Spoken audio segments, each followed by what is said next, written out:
Dear student, in this video I am going to teach you similarity.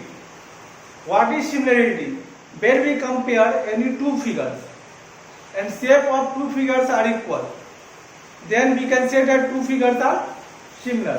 मतलब जब हम कोई दो फिगर को लेते हैं और दोनों फिगर का जब शेप इक्वल हो जाए, सिर्फ शेप इक्वल हो जाए, उस कंडीशन में हम लोग कहेंगे कि दोनों के दोनों फिगर क्या है, सिमिलर है।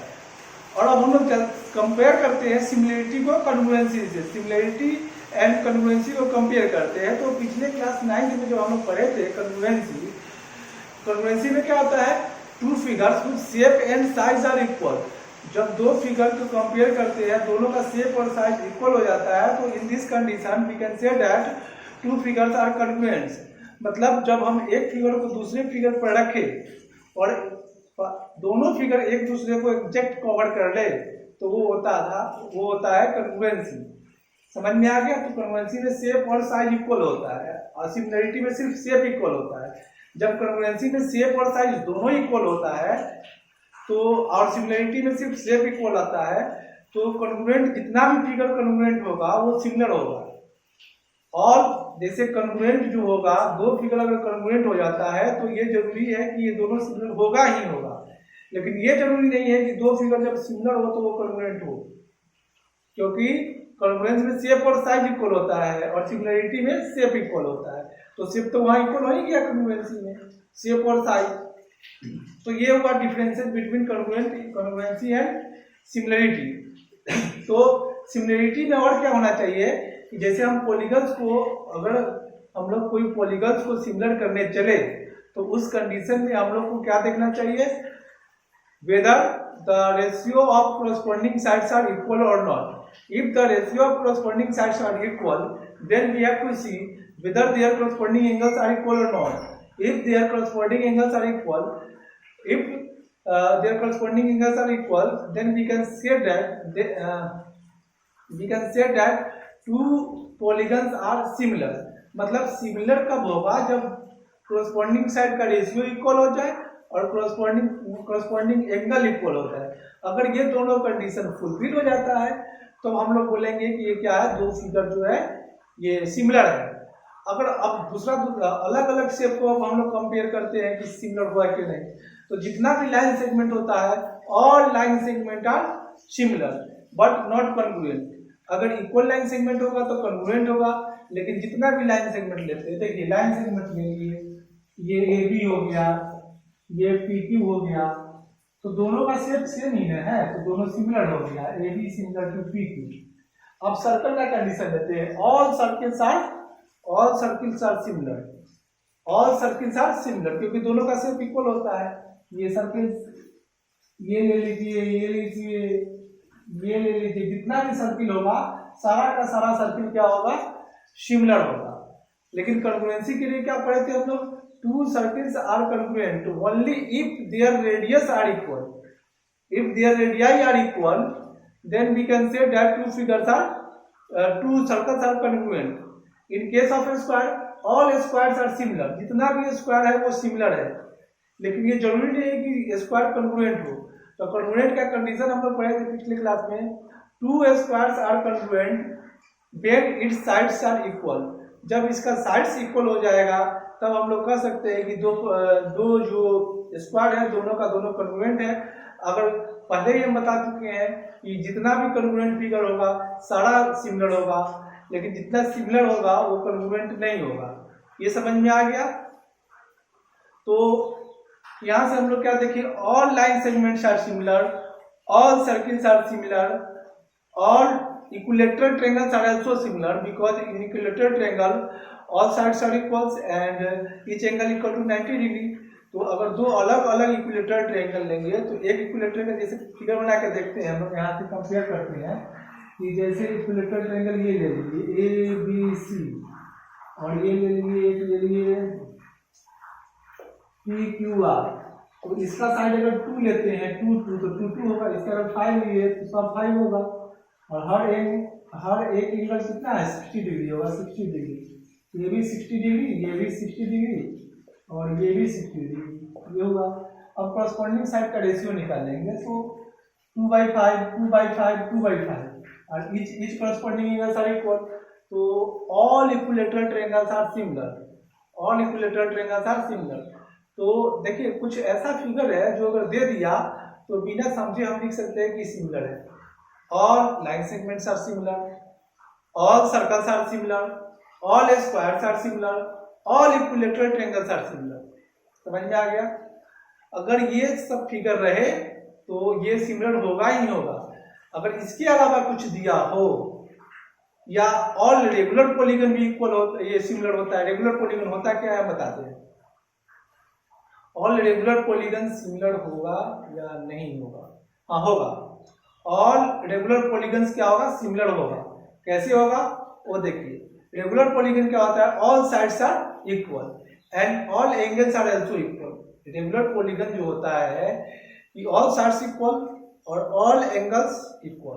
तो यहाँ पर देखिए कोई भी रेगुलर पॉलीगन बना लेते हैं, जैसे स्क्वायर ही ले लेते हैं. तो स्क्वायर एक रेगुलर पॉलीगन है. तो स्क्वायर क्या है? सिमिलर हो गया. रोम्बस है तो रोम्बस का चारों साइड इक्वल होता है, लेकिन रोम्बस एक रेगुलर पॉलीगन नहीं है. क्यों नहीं है? क्योंकि इसका एंगल इक्वल नहीं होता है. चारों के चारों एंगल जो है रोम्बस में इक्वल नहीं होता है, इसलिए रेगुलर पॉलीगन नहीं है. अगर रेगुलर पेंटागन ही लेते हैं, दो अलग अलग पेंटागन लेते हैं, तो जितना भी एंगल होगा इक्वल होगा. ठीक है. रेगुलर पेंटागन का हर एक एंगल इक्वल होगा. ठीक है. और हर एक साइड इक्वल होगा. साइड का रेशियो भी इक्वल हो जाएगा और कॉरस्पॉन्डिंग एंगल भी इक्वल हो जाएगा. तो यहां से हम लोग कह सकते हैं कि all regular polygons are similar. All regular polygons are similar but not congruent. Congruent होने के लिए क्या होगा ना, इस साइड को इक्वल दिखाना होगा. साइड इक्वल हो जाएगा तो वो कॉन्ग्रुएंट हो जाएगा. तो अब ट्रायंगल के केस हम लोग को पढ़ना है similarity of triangles. Two triangles are similar. कोई भी दो ट्रायंगल सिमिलर होगा. इक्विलेटरल ट्रायंगल का बात खत्म करते हैं. Any two triangles are congruent, sorry similar. कोई भी दो ट्रायंगल सिमिलर होगा कब? When ratio of their corresponding sides are proportional. Their corresponding sides are proportional, या बोलेंगे ratio of their sides are equal. अगर कॉरस्पॉन्डिंग साइड प्रोपोर्शनल हो जाए, कॉरस्पॉन्डिंग साइड का रेशियो इक्वल हो जाए, ये पहला कंडीशन. दूसरा condition, corresponding angles are equal. Corresponding angle equal हो जाए तो अब जाके ये दोनों ट्रायंगल क्या हो जाएगा? सिमिलर हो जाएगा. तो सिमिलरिटी में दो ही बात याद रखना है. पहला, कॉरस्पॉन्डिंग साइड्स आर प्रोपोर्शनल, मतलब side ratio of corresponding side equal, और कॉरस्पॉन्डिंग एंगल्स आर इक्वल. ये दो कंडीशन अगर फुलफिल हो गया तब हम लोग समझेंगे कि जो फिगर है वो सिमिलर है. समझ में आ गया? तो सिमिलरिटी को कैसे देखिए, इसमें देखिए triangle A B C similar हो जाएगा ट्रायंगल पी क्यू आर का. ये सिमिलर का साइन हुआ. और आगे डिटेल्स में पहले हमको सबसे पहले तो सिमिलरिटी ऑफ ट्रायंगल्स में सबसे पहले हम लोग का आता है थेल्स थ्योरम. ये थेल्स थ्योरम होता क्या है उसको समझते हैं. थेल्स थ्योरम का स्टेटमेंट होता है कि if a line drawn parallel to one side of a triangle.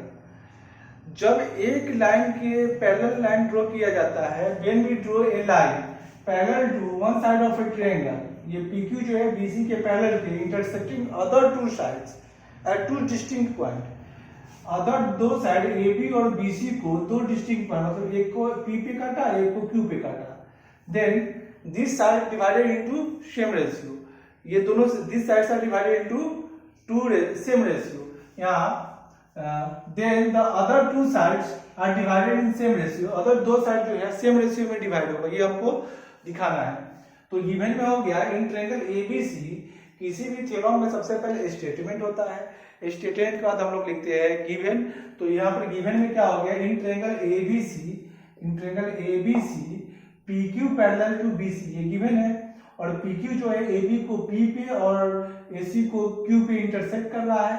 तो हम लोग को प्रूव करना है, to prove that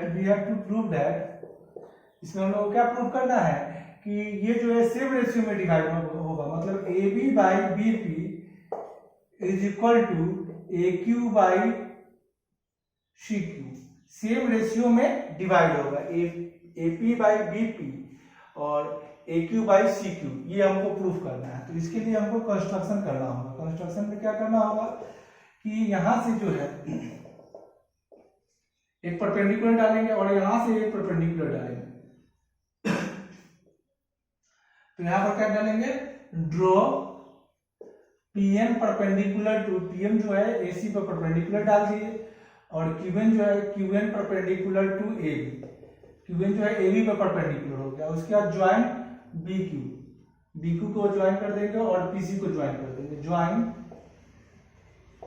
join BQ and PC, BQ और पीसी को ज्वाइन कर देंगे। बीक्यू और पीसी को ज्वाइन कर दिए। अब हम लोग को प्रूफ करना है। तो प्रूफ में आते हैं। तो यहां से हम लोग क्या करेंगे ना कि area of triangle APQ, area of triangle APQ is equal to half of base, एक बार बेस इसको लेंगे, एक बार बेस किसको लिए, एपी को, हाफ ऑफ बेस एपी हो गया। इसका करस्पॉन्डिंग अल्टीट्यूड कौन सा है, क्यूएन है, तो इंटू क्यूएन। अब एरिया ऑफ ट्रायंगल किसका निकालेंगे हम लोग, एरिया ऑफ ट्रायंगल यहां से निकालेंगे, इस ट्रायंगल का लेंगे बीपीक्यू का। बीपीक्यू जो है एक ऑब्ट्यूज एंगल ट्रायंगल है, तो यहाँ बीपीक्यू में इसका करस्पॉन्डिंग साइड क्या होगा, ये होगा क्यूएन। ये प्रोड्यूस मतलब जो ऑब्ट्यूज ट्रायंगल जो होता है उसका अल्टीट्यूड क्या होता है, बाहर होता है। तो यहां से हो जाएगा in triangle BPQ equal to half of, इसका बेस हो जाएगा बीपी और अल्टीट्यूड हो जाएगा क्यूएल। अब दोनों का जब रेशियो निकालेंगे तो एरिया ऑफ ट्रायंगल यहां से हो गया area of triangle APQ by area of triangle, यहां से हो जाएगा एरिया ऑफ ट्रायंगल बीपीक्यू। तो दोनों का जब हम रेशियो निकालेंगे तो half of AP into QN by half of BP into QN, और क्यूएन से क्यूएन कैंसिल हो गया, हाफ से हाफ कैंसिल हो गया, तो हम लोग को बचा एपी बाई कितना बीपी। ये हो गया इक्वेशन 1। इसको इक्वेशन 1 मान लेते हैं और ऊपर वाला स्टेटमेंट को अब इरेज करते हैं क्योंकि जगह नहीं है यहाँ पे। और दूसरा इक्वेशन को हम लोग कैसे निकालेंगे इसको देखिए, इस स्टेटमेंट को इरेज कर देते हैं, गिवन का भी कोई जरूरत नहीं है, ठीक है। अब फिर से हम इस ट्रायंगल के एरिया ऑफ एपीक्यू निकालेंगे। Area of triangle APQ, area of triangle एपीक्यू half of, अब बेस पहले इधर से लिए थे एपी, अब इधर से लेंगे ए क्यू, बेस हो गया ए क्यू और इसका पर अल्टीट्यूड क्या हो जाएगा पीएम, अल्टीट्यूड हो गया पीएम। फिर से अब इधर से लिए थे बीपीक्यू, तो अब लेंगे C Q P, area of triangle C Q P, area of triangle C Q P is equal to half of, इसका बेस कितना हो जाएगा सी क्यू एंड इसका हाइट कितना हो जाएगा अल्टीट्यूड पीएम। फिर दोनों का रेशियो निकाल लेंगे। तो area of triangle APQ by area of triangle CQP is equal to, यहां से हो जाएगा half of A Q into P M, ये लिख लिए, फिर half of C Q into P M, तो यहां से पीएम से पीएम कैंसिल, हाफ से हाफ कैंसिल, तो ये हो जाएगा A Q by C Q. ये इक्वेशन 2 हो गया हम लोग का, इक्वेशन 2 हो गया। अब क्या है ना कि ये दो इक्वेशन से भी काम नहीं चलेगा, एक इक्वेशन हम लोग को और चाहिए, एक चीज और प्रूफ करना है, उसके बाद हो जाएगा। तो इसको भी इरेज कर लेते हैं, इसको तो हम लोग निकाल चुके हैं, सिर्फ ये जो नीचे वाला इक्वेशन है उसको रहने देंगे। तो यहाँ से क्या हुआ ना हम लोग का कि अब देखिए ये इसके पैरेलल है, ये इसके पैरेलल है, और इन ट्रायंगल एपीक्यू देखिए area of triangle BPQ, APQ नहीं बीपीक्यू है, ये BPQ is equal to area of triangle CQP, ये हो जाएगा एरिया ऑफ ट्रायंगल सीपीक्यू। इसको इक्वेशन 3 मानेंगे। ऐसा क्यों हुआ उसको बताते हैं। इन प्रीवियस क्लास हम लोग पढ़ चुके हैं, in previous class I have taught you two triangles on the same base and between same parallels are equal in area। जो हम लोग पढ़ चुके हैं कि जब दो ट्रायंगल होगा सेम बेस और बिटवीन सेम पैरेलल के बीच में, तो दोनों का एरिया क्या होगा, इक्वल होगा। तो यहाँ पर क्या है ना कि ये दोनों ट्रायंगल BPQ और CQP दोनों क्या सेम बेस पे है PQ पे, और बिटवीन सेम पैरेलल दोनों का जो है PQ और BC पैरेलल के बीच में है, तो दोनों का एरिया इक्वल हो गया। तो 1 2 3 तीनों को कंपेयर करेंगे तो यहाँ से हमको क्या मिलेगा कि जैसे देखिए दोनों का डिनोमिनेटर इक्वल है, तो दोनों का डिनोमिनेटर देखिए, डिनोमिनेटर का भी एरिया इक्वल हो गया, तो ये दोनों एरिया इक्वल हो गया, तो LHS इक्वल हो गया, तो RHS भी इक्वल होगा।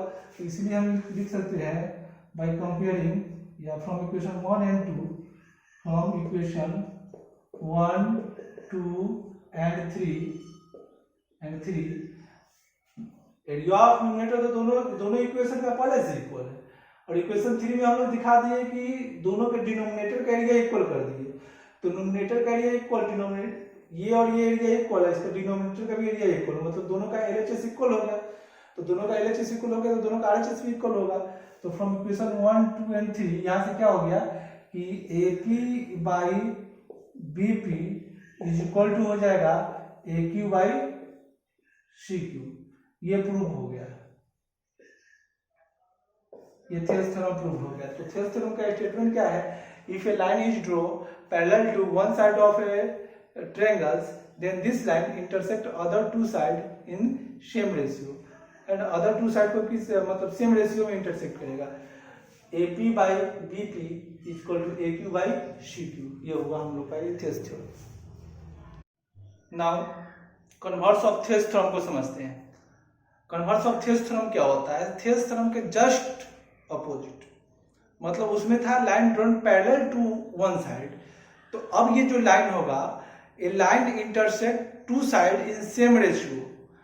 If a line intersect two sides of a triangle in same ratio then this line must be parallel to third side. तो यहां से देखिए ये लाइन जब हम ड्रॉ किए और ये लाइन जो है AB और AC को दो इक्वल रेशियो में डिवाइड करे, मतलब AP by BP is equal to AQ by CQ अगर हो जाए कटने के बाद, तो ये क्या होगा, ये जो लाइन होगा ये थर्ड लाइन के पैरेलल होगा, ये हमको प्रूफ करना है। तो इसका स्टेटमेंट है if a line intersect two sides of a triangle in same ratio then this line must be parallel to third side. ये लाइन जो होगा, कौन सा लाइन, ये जो लाइन होगा इसके पैरेलल होगा, क्योंकि ये लाइन जो है AB और AC ये दो लाइन है, दोनों को सेम रेशियो में इंटरसेक्ट कर रहा है, तो ये लाइन जो है तीसरे के पैरेलल होगा, ये हमको प्रूफ करना है। तो इसके लिए गिवन में दे रखा है, गिवन में क्या है, इन ट्रायंगल ABC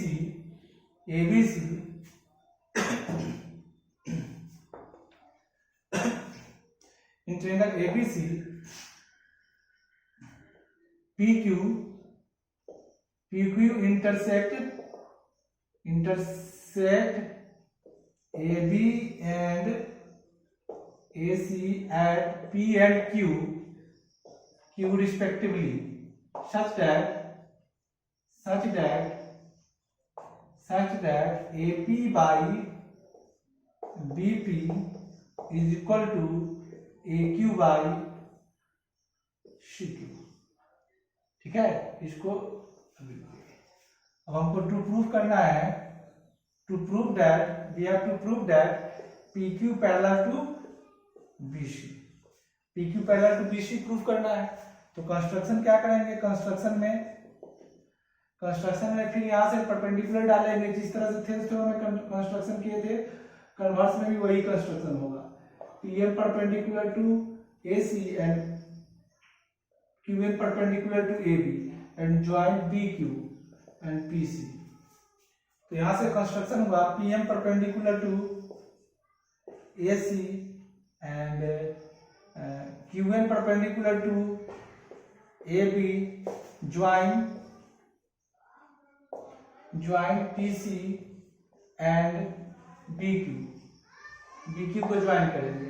तो जिस तरह से उसमें एरिया का रेशियो निकाले थे, इसमें भी एरिया का रेशियो निकालेंगे। कैसे area of triangle A P Q, तो area of triangle A P Q, area of triangle A P Q by, जगह कम है तो डायरेक्ट लिख लेते हैं, area of triangle B P Q, area of triangle B P Q is equal to, तो इसका एरिया क्या होगा, half of base into height, तो बेस कितना है इसका, हाफ ऑफ, ये हो गया ए पी, और इसका अल्टीट्यूड क्या हो जाएगा क्यू एन बाई, अब हाफ ऑफ इसका बेस हो जाएगा B P Q, base B P और altitude Q N, B P into Q N, तो यहां से क्यू एन और क्यू एन कैंसिल, हाफ से हाफ कैंसिल, हम लोग को क्या मिला, A P by B P, ये हो गया इक्वेशन 1, नहीं इक्वेशन 1 इसको मानेंगे, इसमें बेसिकली इक्वल दे रखा है, इसको इक्वेशन 2 मान लिए। चलिए अब इक्वेशन 3 निकाल लेंगे इसमें, तो इसमें 3 निकालने के लिए इसको इरेज कर देते हैं पहले,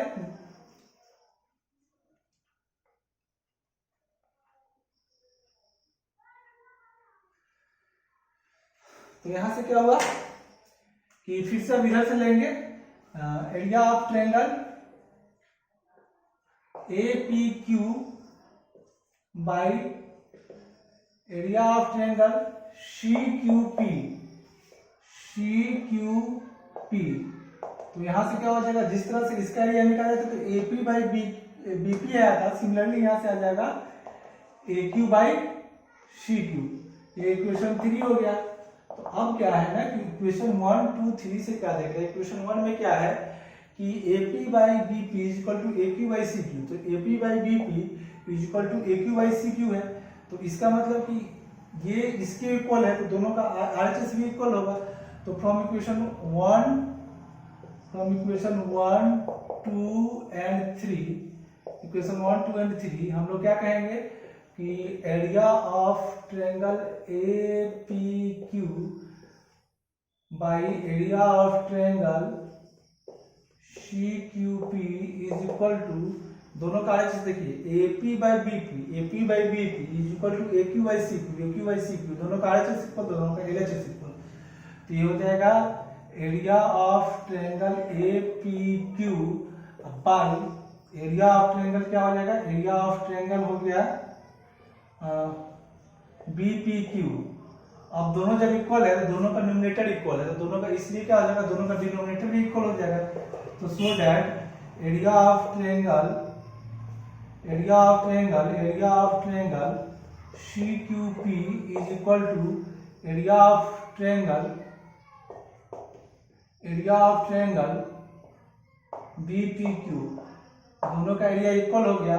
अब देखते हैं क्या है कि triangles of the same base and having same area, दोनों ट्रायंगल जो है सेम बेस और between same area, between same parallel पे है ना, sorry, triangles on the same base and having same area, equal area, तो ये होगा, उस समय गलत बोल दिए, तो यहाँ पर जो है triangles on the same base and having equal area, so देखिए बीपी पे है, पीक्यू पे है, पीक्यू, बी पी क्यू और C Q P, B P Q और सी क्यू पी, ये सेम बेस पी क्यू पे है, तो इसलिए क्या हो जाएगा दोनों सेम बेस पे है, दोनों का एरिया क्या है, इक्वल है, तो triangles on the same base and having equal area, then they are between same parallel, तो ये क्या होगा, दोनों सेम पैरेलल के बीच में होगा, तो इसीलिए क्या हो जाएगा कि P Q parallel to B C, यहाँ लिखेंगे triangles on same base and having equal area है, इसलिए क्या हो जाएगा, दोनों सेम पैरेलल के बीच में होगा, तो ये रहा हम लोग का कन्वर्स ऑफ थेल्स थ्योरम, ठीक है, इसको समझिए। अब अगला क्लास में जो है हम लोग इससे रिलेटेड कुछ क्वेश्चन पढ़ेंगे, थेल्स थ्योरम और कन्वर्स ऑफ थेल्स थ्योरम से रिलेटेड कुछ क्वेश्चन को सॉल्व करेंगे। तो आज की क्लास में बस इतना ही, ओके।